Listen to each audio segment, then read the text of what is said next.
Jizya or Jizya Arabic, Jayzik Gizya IPA, D. Zij, Ottoman Turkish, Jayzi Sizai is a per capita yearly tax historically levied on non-Muslim subjects, called the dhimma, permanently residing in Muslim lands governed by Islamic law. Muslim jurists required adult, free, sane males among the dhimma community to pay the jizya, while exempting women, children, elders, handicapped, the ill, the insane, monks, hermits, slaves, and mustamans, non-Muslim foreigners who only temporarily reside in Muslim lands. Dhimmis who chose to join military service were also exempted from payment, as were those who could not afford to pay. The Qur'an and hadiths mention jizya without specifying its rate or amount. However, scholars largely agree that early Muslim rulers adapted existing systems of taxation and tribute that were established under previous rulers of the conquered lands, such as those of the Byzantine and Sasanian empires. The application of jizya varied in the course of Islamic history. Together with kharaj, a term that was sometimes used interchangeably with jizya, taxes levied on non-Muslim subjects were among the main sources of revenues collected by some Islamic polities, such as the Ottoman Empire. Jizya rate was usually a fixed annual amount depending on the financial capability of the payer. Sources comparing taxes levied on Muslims and jizya differ as to their relative burden depending on time, place, specific taxes under consideration, and other factors. Historically, the jizya tax has been understood in Islam as a fee for protection provided by the Muslim ruler to non-Muslims, for the exemption from military service for non-Muslims, for the permission to practice a non-Muslim faith with some communal autonomy in a Muslim state, and as material proof of the non-Muslim's submission to the Muslim state and its laws. Jizya has also been understood by some as a ritual humiliation of the non-Muslims in a Muslim state for not converting to Islam, while others argue that if it were meant to be a punishment for the dhimmis' unbelief, then monks and the clergy wouldn't have been exempted. The term appears in the Qur'an referring to a tax or tribute from people of the book, specifically Jews and Christians.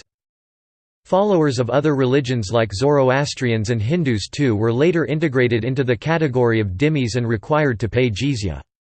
In the Indian subcontinent the practice was eradicated by the 18th century. It almost vanished during the 20th century with disappearance of Islamic states and spread of religious tolerance. The tax is no longer imposed by nation-states in the Islamic world, although there are reported cases of organizations such as the Pakistani Taliban and ISIS attempting to revive the practice. Some modern Islamic scholars have argued that jizya should be paid by non-Muslim subjects of an Islamic state, offering different rationales.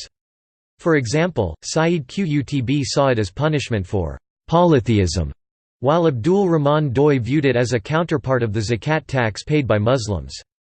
According to Khalid Abu al-Fadl, moderate Muslims reject the dhimma system, which encompasses jizya, as inappropriate for the age of nation-states and democracies, while scholars like Abu Hanifa and Abu Yusuf stated that jizya should be imposed on all non-Muslims without distinction. Some later and more extremist jurists do not permit jizya for idolaters and instead only allowed the choice of conversion to avoid death.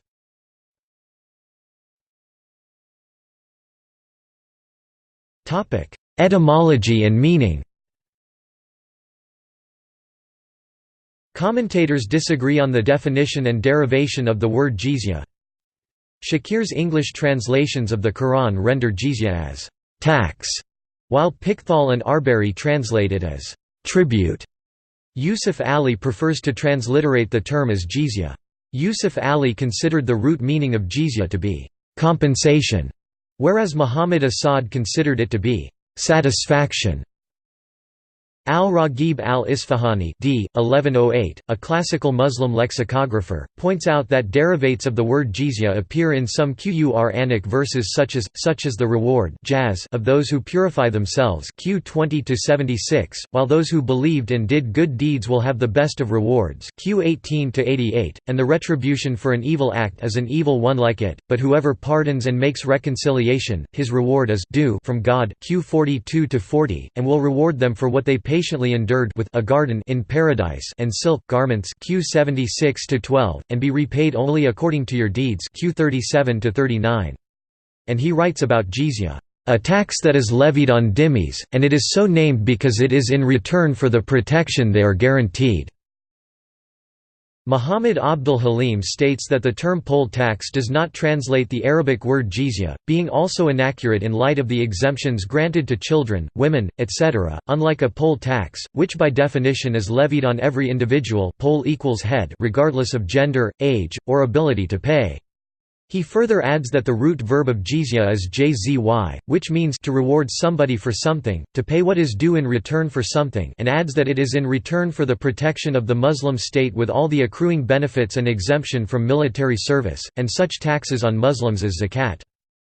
The historian al-Tabari and the hadith scholar al-Bayhaqi relate that some members of the Christian community asked Umar ibn al-Khattab if they could refer to the jizya as sadaqah, literally, charity, which he agreed to. Based on this historical event, the majority of jurists from Shafi'is, Hanafis and Hanbalis state that it is lawful to take the jizya from all al-dhimma by name of zakat or sadaqah, meaning it isn't necessary to call the tax that is taken from them by jizya, and also based on the known legal maxim that states, consideration is granted to objectives and meanings and not to terms and specific wordings. According to Lane's lexicon, jizya is the tax that is taken from the free non-Muslim subjects of an Islamic government, whereby they ratify the pact that ensures them protection.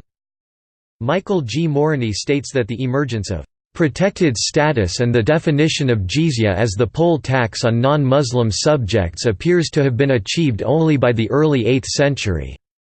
This came as a result of growing suspicions about the loyalty of the non-Muslim population during the Second Civil War and of the literalist interpretation of the Qur'an by pious Muslims. Jane Damon McAuliffe states that jizya, in early Islamic texts, was an annual tribute expected from non-Muslims, and not a poll tax. Similarly, Thomas Walker Arnold writes that jizya originally denoted tribute of any type paid by the non-Muslim subjects of the Arab Empire, but that it came later on to be used for the capitation tax, as the fiscal system of the new rulers became fixed. Arthur Stanley Tritton states that both jizya in West, and kharaj in the East Arabia meant tribute. It was also called jawali in Jerusalem. Shemesh says that Abu Yusuf, Abu Ubaid, Qudama, Khatib and Yahya used the terms jizya, kharaj, ushr and task as synonyms. Anne Lambton writes that the origins of jizya are extremely complex, regarded by some jurists as compensation paid by non-Muslims for being spared from death, and by others as compensation for living in Muslim lands.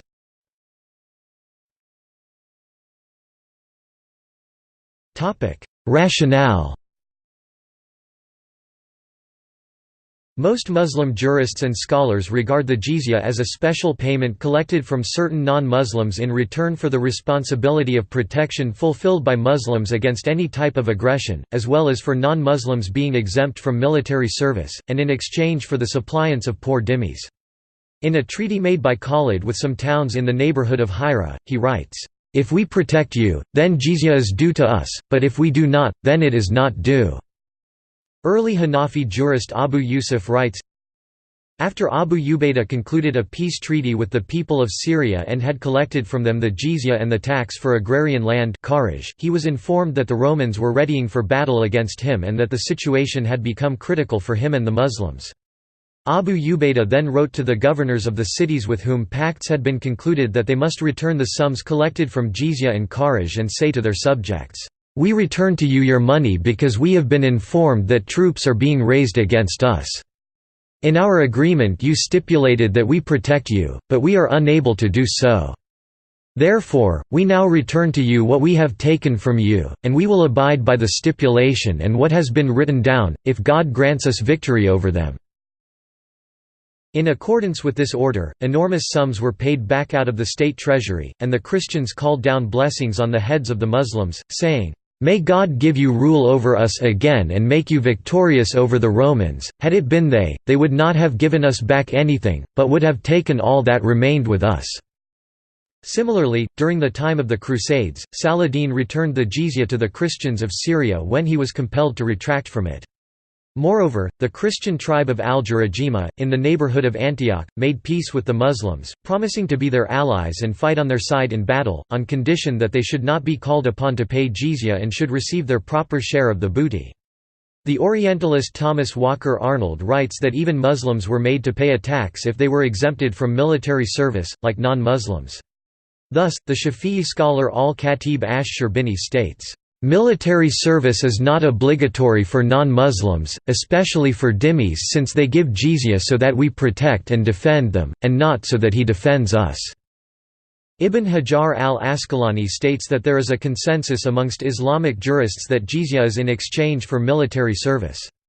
In the case of war, jizya is seen as an option to end hostilities. According to Abu Kalam Azad, one of the main objectives of jizya was to facilitate a peaceful solution to hostility, since non-Muslims who engaged in fighting against Muslims were thereby given the option of making peace by agreeing to pay jizya. In this sense, jizya is seen as a means by which to legalize the cessation of war and military conflict with non-Muslims. In a similar vein, Mahmud Shaltut states that jizya was never intended as payment in return for one's life or retaining one's religion, it was intended as a symbol to signify yielding, an end of hostility and a participation in shouldering the burdens of the state. The second rationale offered by Islamic scholars for the imposition of jizya tax on non-Muslims is that it was a substitute to the requirement of zakat tax from Muslims. Thirdly, jizya created a place for the inclusion of a non-Muslim dhimmi in a land owned and ruled by a Muslim, where routine payment of jizya was a tool of social stratification and treasury's revenue. Finally, jizya served as a reminder of subordination of a non-Muslim under Muslims, and created a financial and political incentive for dhimmis to convert to Islam. The Muslim jurist and theologian Fakhr al-Din al-Razi suggested in his interpretation of Q 929 that jizya is an incentive to convert. Taking it is not intended to preserve the existence of disbelief in the world. Rather, he argues, jizya allows the non-Muslim to live amongst Muslims and take part in Islamic civilization in the hope that the non-Muslim will convert to Islam.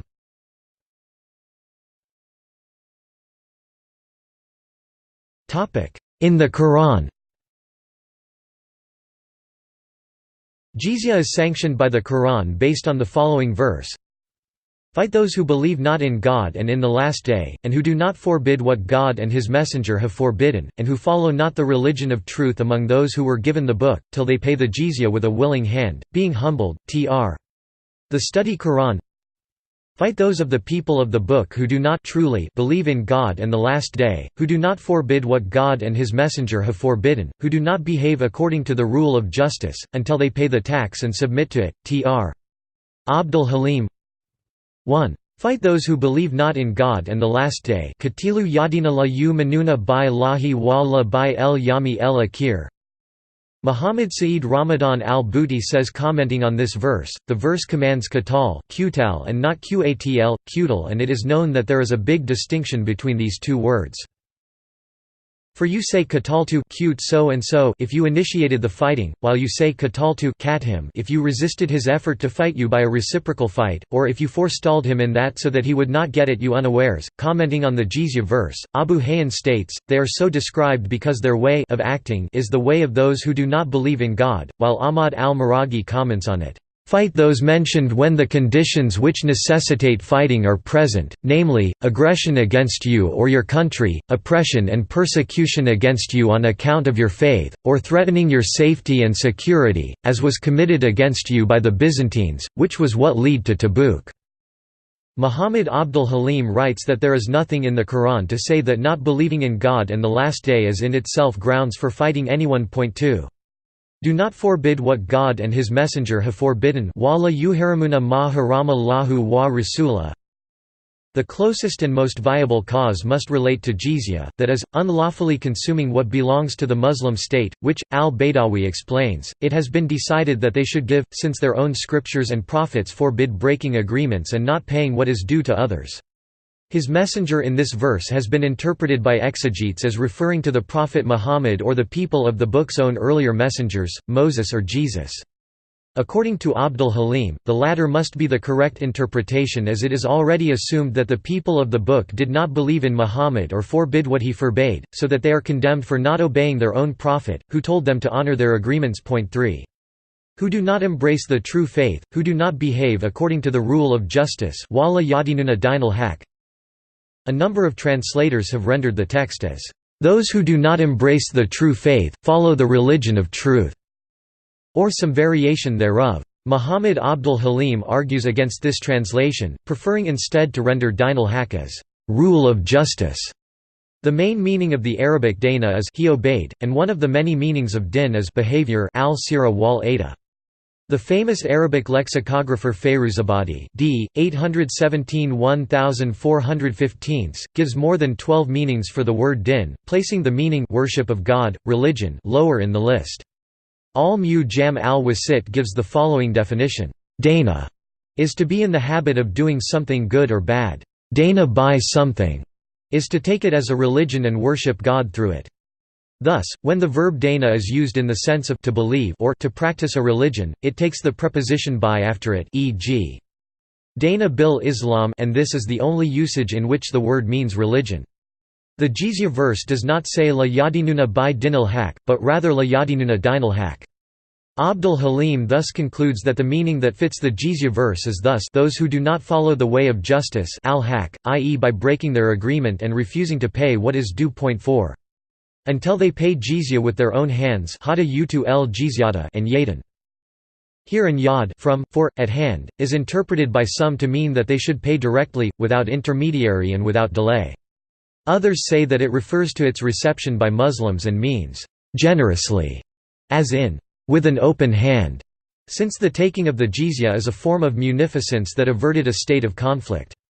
Al-Tabari gives only one explanation, that it means, from their hands to the hands of the receiver. Just as we say, I spoke to him mouth to mouth, we also say, I gave it to him hand to hand. M. J. Kister understands an yad to be a reference to the ability and sufficient means of the dhimmi. Similarly, Rashid Rida takes the word yad in a metaphorical sense and relates the phrase to the financial ability of the person liable to pay jizya. 5. While they are subdued wa hum sagirun. Mark R. Cohen writes that while they are subdued was interpreted by many to mean, humiliated state of the non-Muslims. According to Ziauddin Ahmed, in the view of the majority of fuqaha Islamic jurists, the jizya was levied on non-Muslims in order to humiliate them for their unbelief. In contrast, Abdul Halim writes that this notion of humiliation runs contrary to verses such as, do not dispute with the people of the book except in the best manner Q 29–46, and the prophetic hadith, may God have mercy on the man who is liberal and easy-going Psalm when he buys, when he sells, and when he demands what is due to him. Al-Shafi'i, the founder of the Shafi'i school of law, wrote that a number of scholars explained this last expression to mean that, Islamic rulings are enforced on them. This understanding is reiterated by the Hanbali jurist Ibn Qayyim al-Jawziyya, who interprets wa hum sagirun as making all subjects of the state obey the law and, in the case of the people of the book, pay the jizya.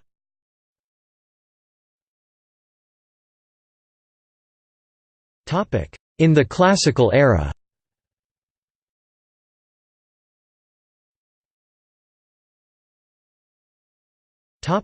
Liability and exemptions.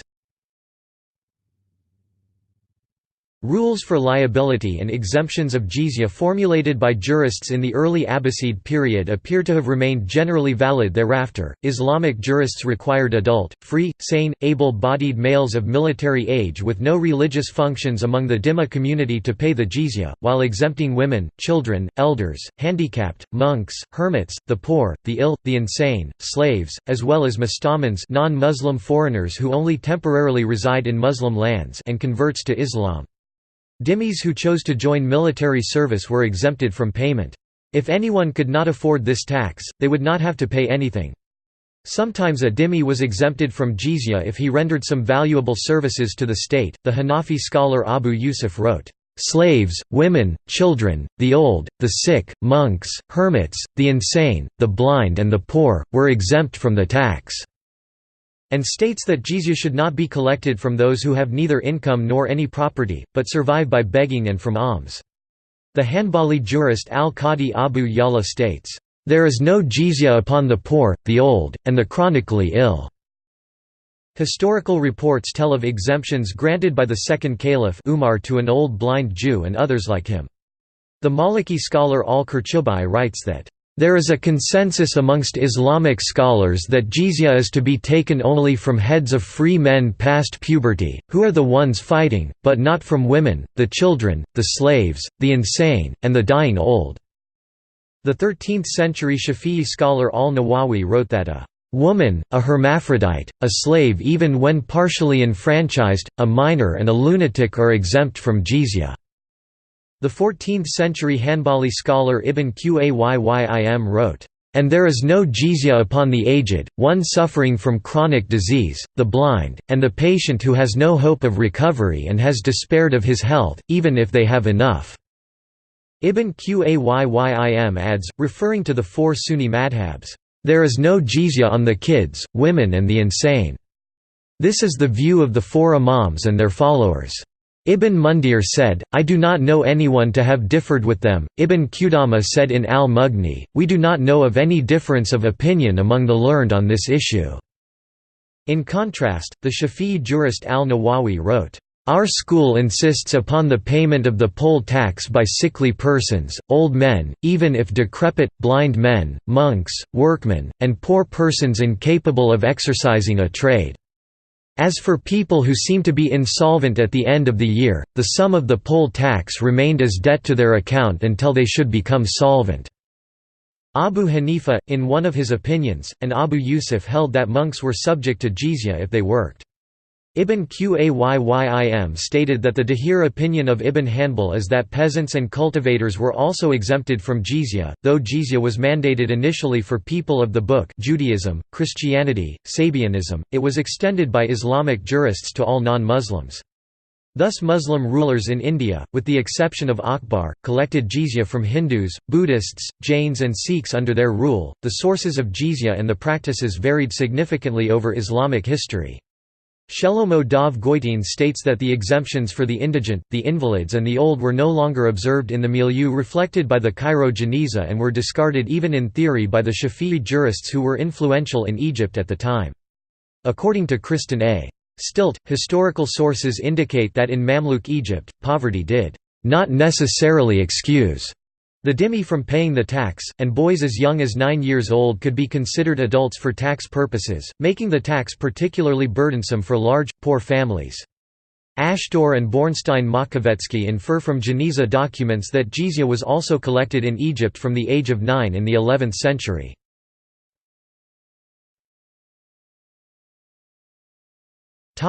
Rate of jizya tax. The rates of jizya were not uniform. By the time of Muhammad, the jizya rate was 1 dinar per year imposed on male dhimmis in Medina, Mecca, Khaybar, Yemen, and Nejran, and maximum of 12 dirhams under Achtiname of Muhammad for St. Catherine's Monastery. According to Muhammad Hamidullah, the rate of 10 dirhams per annum represented the expenses of an average family for 10 days.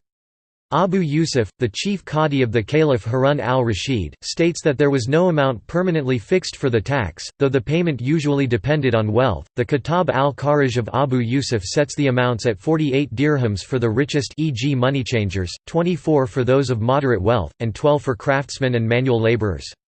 Moreover, it could be paid in kind if desired. Cattle, merchandise, household effects, even needles were to be accepted in lieu of specie coins, but not pigs, wine, or dead animals. The jizya varied in accordance with the affluence of the people of the region and their ability to pay. In this regard, Abu Ubaid ibn Salam comments that the Prophet imposed 1 dinar, then worth 10 or 12 dirhams, upon each adult in Yemen. This was less than what Umar imposed upon the people of Syria and Iraq, the higher rate being due to the Yemenis' greater affluence and ability to pay. The rate of jizya that were fixed and implemented by the second caliph of the Rashidun Caliphate, namely Umar bin al-Khattab, during the period of his khilafah, were small amounts: 4 dirhams from the rich, 2 dirhams from the middle class, and only 1 dirham from the active poor who earned by working on wages, or by making or vending things. The 13th-century scholar al-Nawawi writes, "The minimum amount of the jizya is 1 dinar per person per annum, but it is commendable to raise the amount, if it be possible, to 2 dinars, for those possessed of moderate means, and to 4 for rich persons." Abu Ubaid insists that the dhimmis must not be burdened beyond their capacity, nor must they be caused to suffer. Ibn Qudama narrates 3 views in what concerns the rates of jizya. First, that it is a fixed amount that can't be changed, a view that is reportedly shared by Abu Hanifa and al-Shafi'i. Secondly, that it is up to the imam Muslim ruler to make ijtihad independent reasoning so as to decide whether to add or decrease. He gives the example of Umar making particular amounts for each class, the rich, the middle class and the active poor. Finally, the third opinion considered the strict minimum to be 1 dinar, but gave no upper bound concerning the maximum amount. Ibn Khaldun states that jizya has fixed limits that cannot be exceeded. In the classical manual of Shafi'i fiqh Reliance of the Traveller it is stated that he minimum non-Muslim poll tax is 1 dinar n, 4.235 grams of gold per person per year. The maximum is whatever both sides agree upon.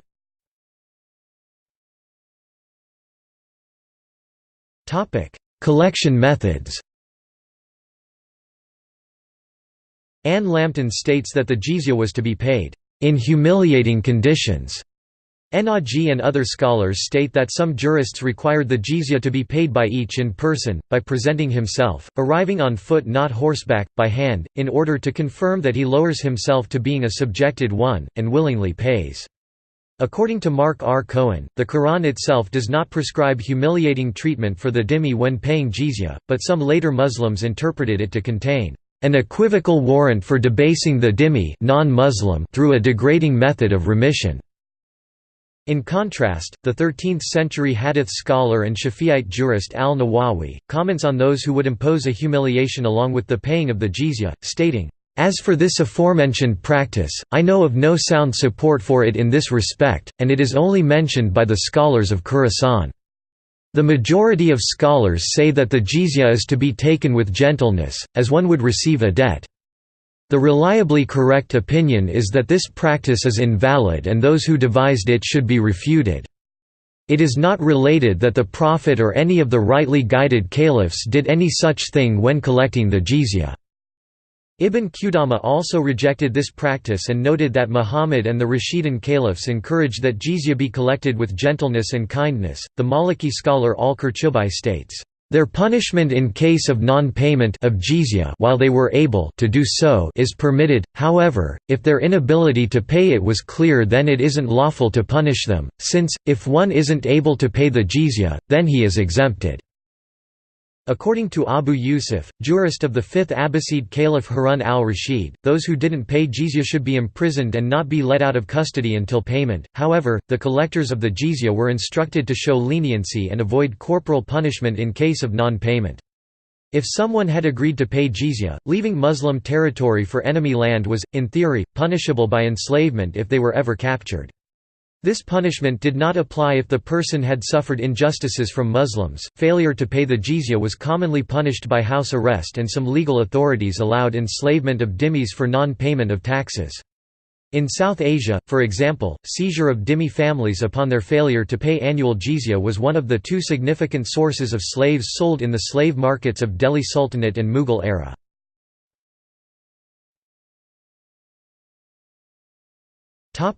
Use of jizya tax.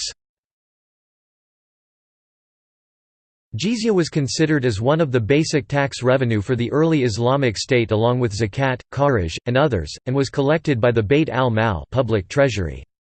Holger Weiss states that 4/5 of the fey revenue, that is jizya and kharaj, goes to the public treasury according to the Shafi'i madhab, whereas the Hanafi and Maliki madhabs state that the entire fey goes to the public treasury. In theory, jizya funds were distributed as salaries for officials, pensions to the army and charity. Kayan states, "But under this pretext it was often paid into the prince's kas private treasury." In later times, jizya revenues were commonly allocated to Islamic scholars so that they would not have to accept money from sultans whose wealth came to be regarded as tainted. Sources disagree about expenditure of jizya funds on non-Muslims. Anne Lambton states that non-Muslims had no share in the benefits from the public treasury derived from jizya. In contrast, according to several Muslim scholars, Islamic tradition records a number of episodes in which the second Caliph Umar stipulated that needy and infirm dhimmis be supported from the Bayt al-Mal, which some authors hold to be representative of Islam. Evidence of jizya benefiting non-residents and temporary residents of an Islamic state, is found in the treaty Khalid bin al-Walid concluded with the people of al-Hira of Iraq, wherein any aged person who was weak, had lost his or her ability to work, fallen ill, or who had been rich but became poor, would be exempt from jizya, and his or livelihood and the livelihood of his or her dependents, who were not living permanently in the Islamic state, would be met by Bayt al-Mal. Hassan Shah states that non-Muslim women, children, indigent, slaves, aren't only exempted from the payment of jizya, but they are also helped by stipends from the public treasury when necessary.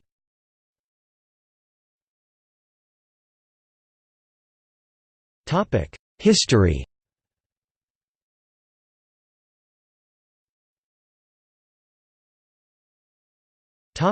Origins. The history of the origins of the jizya is very complex for the following reasons. Abbasid-era authors who systematize earlier historical writings, where the term jizya was used with different meanings, interpreted it according to the usage common in their own time. The system established by the Arab conquest was not uniform, but rather resulted from a variety of agreements or decisions. The earlier systems of taxation on which it was based are still imperfectly understood. William Montgomery Watt traces its origin to a pre-Islamic practice among the Arabian nomads wherein a powerful tribe would agree to protect its weaker neighbors in exchange for a tribute, which would be refunded if the protection proved ineffectual. Jews and Christians in some southern and eastern areas of the Arabian Peninsula began to pay tribute, called jizya, to the Islamic State during Muhammad's lifetime. It was not originally the poll tax it was to become later, but rather an annual percentage of produce and a fixed quantity of goods. During the Tabuk campaign of 630, Muhammad sent letters to 4 towns in the northern Hejaz and Palestine urging them to relinquish maintenance of a military force and rely on Muslims to ensure their security in return for payment of taxes. Moshe Gil argues that these texts represent the paradigm of letters of security that would be issued by Muslim leaders during the subsequent early conquests, including the use of the word jizya, which would later take on the meaning of poll tax. Jizya received divine sanction in 630 when the term was mentioned in a Quranic verse 929. Max Bravman argues that the Quranic usage of the word jizya develops a pre-Islamic common law principle which states that reward must necessarily follow a discretional good deed into a principle mandating that the life of all prisoners of war belonging to a certain category must be spared provided they grant the reward jizya to be expected for an act of pardon. In 632, jizya in the form of a poll tax was first mentioned in a document reportedly sent by Muhammad to Yemen. Montgomery Watt has argued that this document was tampered with by early Muslim historians to reflect a later practice, while Norman Stillman holds it to be authentic.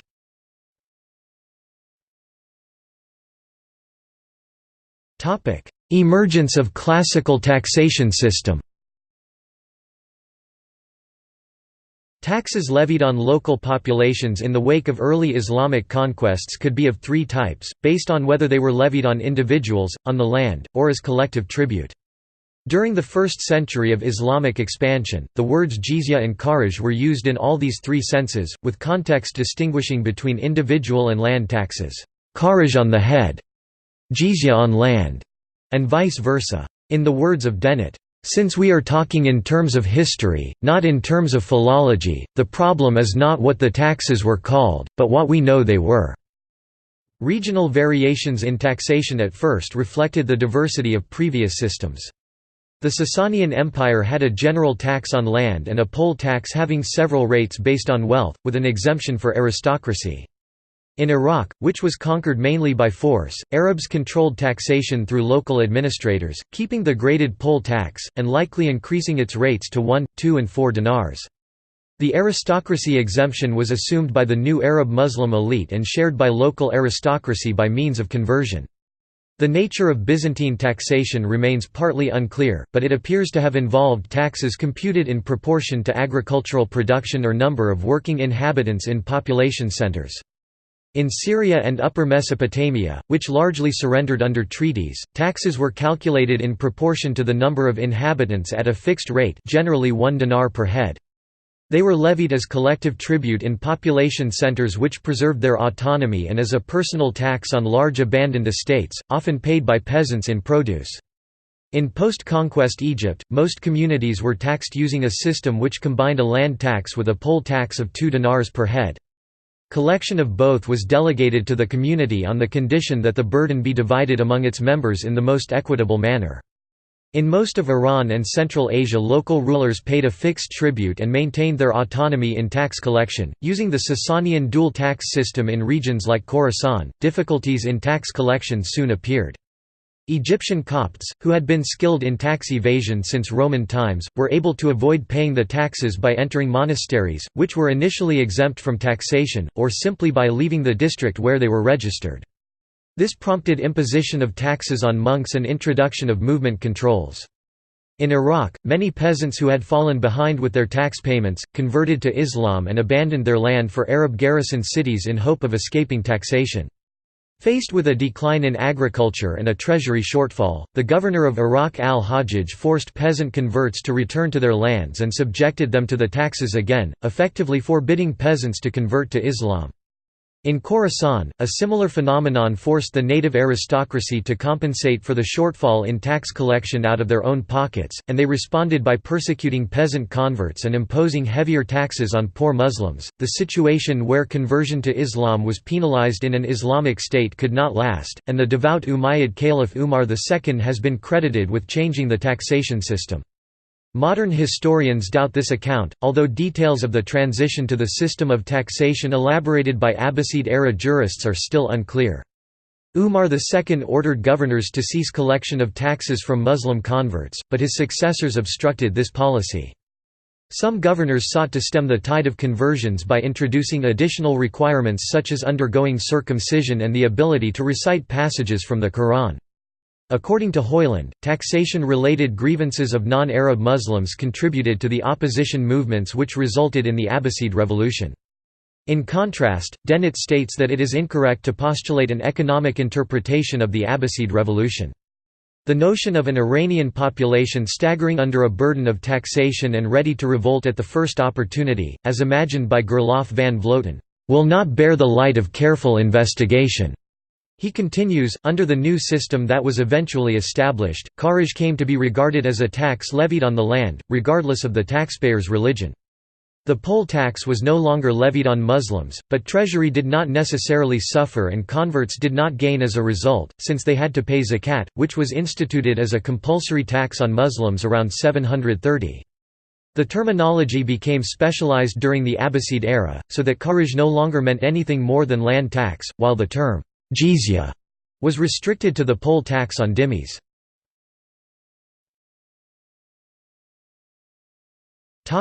India. In India, Islamic rulers imposed jizya on non-Muslims starting with the 11th century.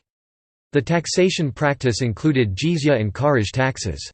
These terms were sometimes used interchangeably to mean poll tax and collective tribute, or just called kharaj o jizya. Jizya expanded with Delhi Sultanate. Ala al-Din Khalji, a sultan of the Khalji dynasty who ruled over most of north, west and parts of eastern India, from 1296 to 1316 AD, legalized the enslavement of the jizya and kharaj defaulters. His officials seized and sold these slaves in growing sultanate cities where there was a great demand of slave labor. The Muslim court historian Ziauddin Barana recorded that Qazi Mughsuddin of Bayana advised Ala al-Din that Islam requires imposition of jizya on Hindus, to show contempt and to humiliate the Hindus, and imposing jizya is a religious duty of the Sultan. During the early 14th century reign of Muhammad bin Tughlaq, expensive invasions across India and his order to attack China by sending a portion of his army over the Himalayas, emptied the precious metal in Sultanate's treasury. He ordered minting of coins from base metals with face value of precious metals. This economic experiment failed because Hindus in his sultanate minted counterfeit coins from base metal in their homes, which they then used for paying jizya. In the late 14th century, mentions the memoir of Tughlaq dynasty's Sultan Firoz Shah Tughlaq. His predecessor taxed all Hindus but had exempted all Hindu Brahmins from jizya. Firoz Shah extended it over all Hindus. He also announced that any Hindus who converted to Islam would become exempt from taxes and jizya as well as receive gifts from him. On those who chose to remain Hindus, he raised jizya tax rate. In Kashmir, Sikandar Bisha Khan levied both jizya and zakat on Hindus. Ahmad Shah (1411–1442), a ruler of Gujarat, introduced the jizya in 1414 and collected it with such strictness that many people converted to Islam to evade it. Jizya was abolished by the third Mughal Emperor Akbar, in 1564. It was finally abolished in 1579. However, Aurangzeb, the sixth emperor, reintroduced and levied jizya on non-Muslims in 1679. His goal was to promote Islam and weaken the Hindu religion. Aurangzeb ordered that the collected jizya be used for charitable causes to support the increasing number of impoverished and unemployed Muslim clerics in his empire. Hindus were outraged and numerous small-scale revolts resulted.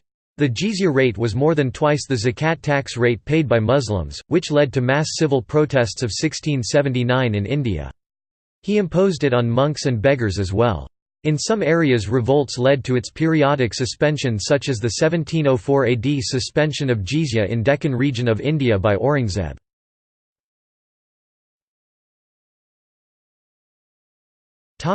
Sicily. After the Norman conquest of Sicily, taxes imposed on the Muslim minority were also called the jizya, locally spelled gizya. This poll tax was a continuation of the jizya imposed on non-Muslims in Sicily, by Muslim rulers in the 11th century, before the Norman conquest.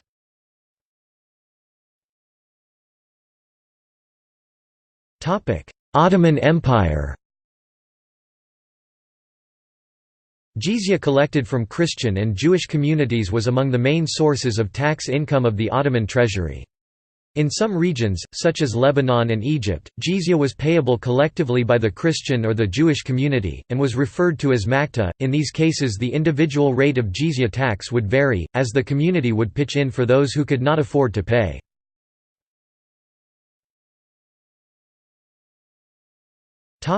Abolition.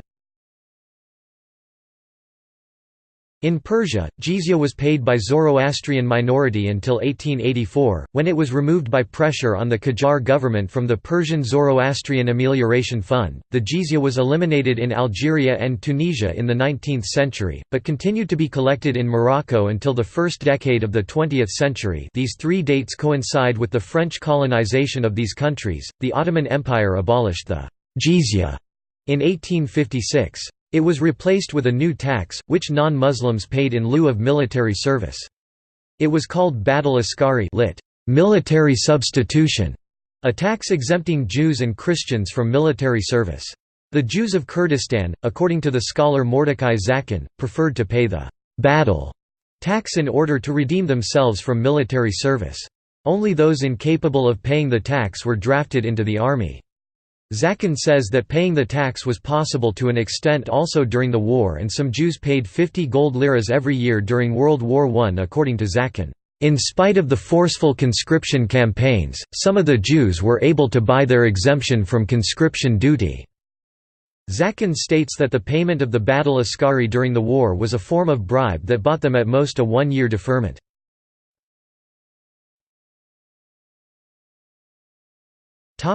Recent times. The jizya is no longer imposed by Muslim states. Nevertheless, there have been reports of non-Muslims in areas controlled by the Pakistani Taliban and ISIS being forced to pay the jizya. In 2009, it was claimed that a group of militants that referred to themselves as the Taliban imposed the jizya on Pakistan's minority Sikh community after occupying some of their homes and kidnapping a Sikh leader. In 2014, the Islamic State of Iraq and the Levant (ISIL) announced that it intended to extract jizya from Christians in the city of Raqqa, Syria, which it controlled.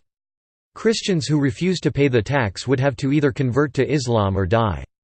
Wealthy Christians would have to pay the equivalent of USD $664 twice a year, poorer ones would be charged one-fourth that amount. In June, the Institute for the Study of War reported that ISIL claims to have collected the fay, i.e. jizya and kharaj. The late Islamic scholar Abul Ala Maududi, of Pakistan, said that jizya should be reimposed on non-Muslims in a Muslim nation. Yusuf al-Qaradawi of Egypt also held that position in the mid-1980s, however he later reconsidered his legal opinion on this point, stating, "Nowadays, after military conscription has become compulsory for all citizens, Muslims and non-Muslims, There is no longer room for any payment, whether by name of jizya or any other." According to Khalid Abu el-Fadl, moderate Muslims generally reject the dhimma system, which encompasses jizya, as inappropriate for the age of nation-states and democracies.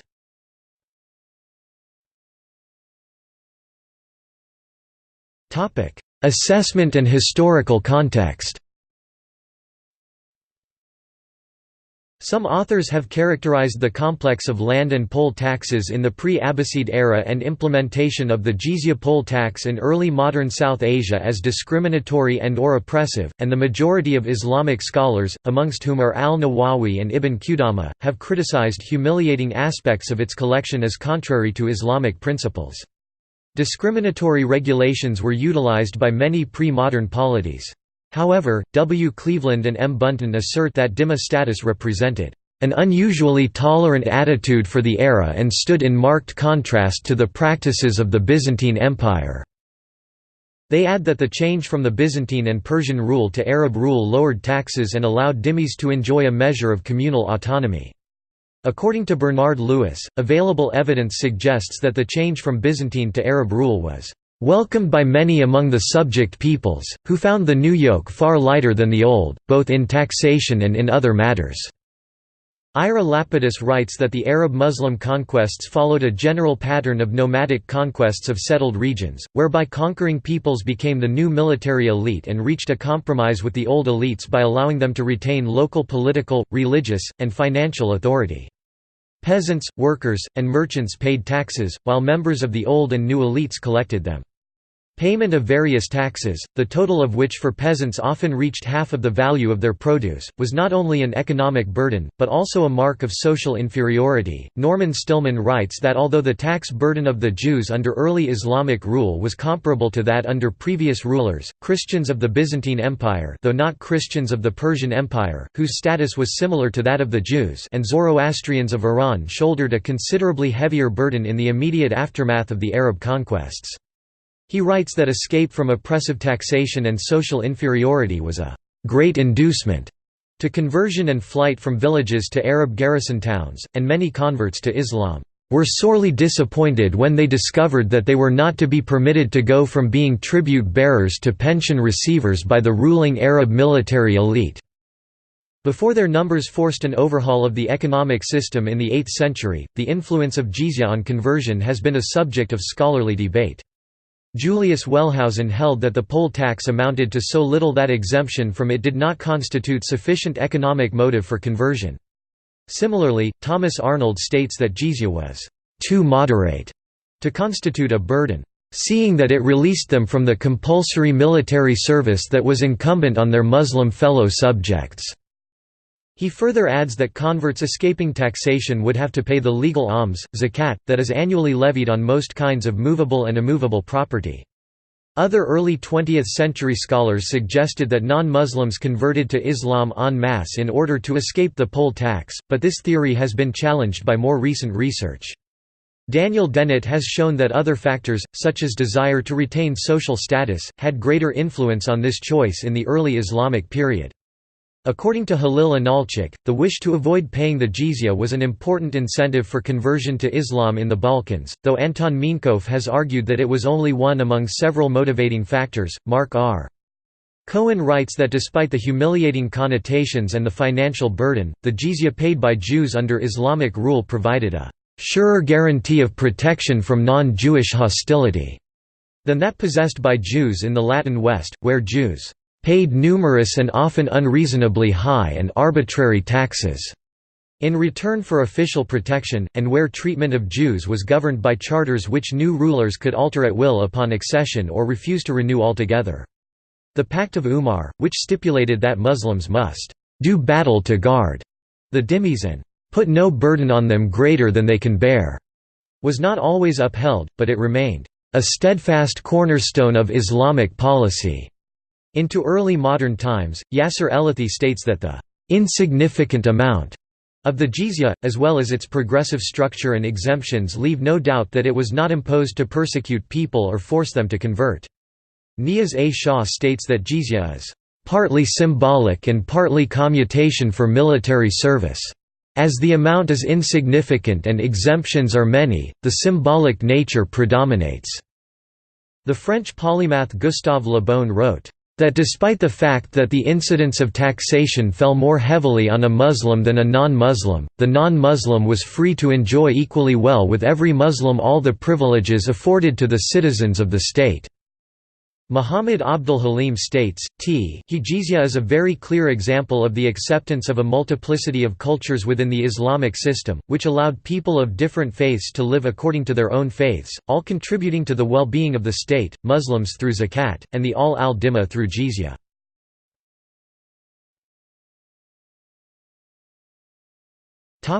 See also: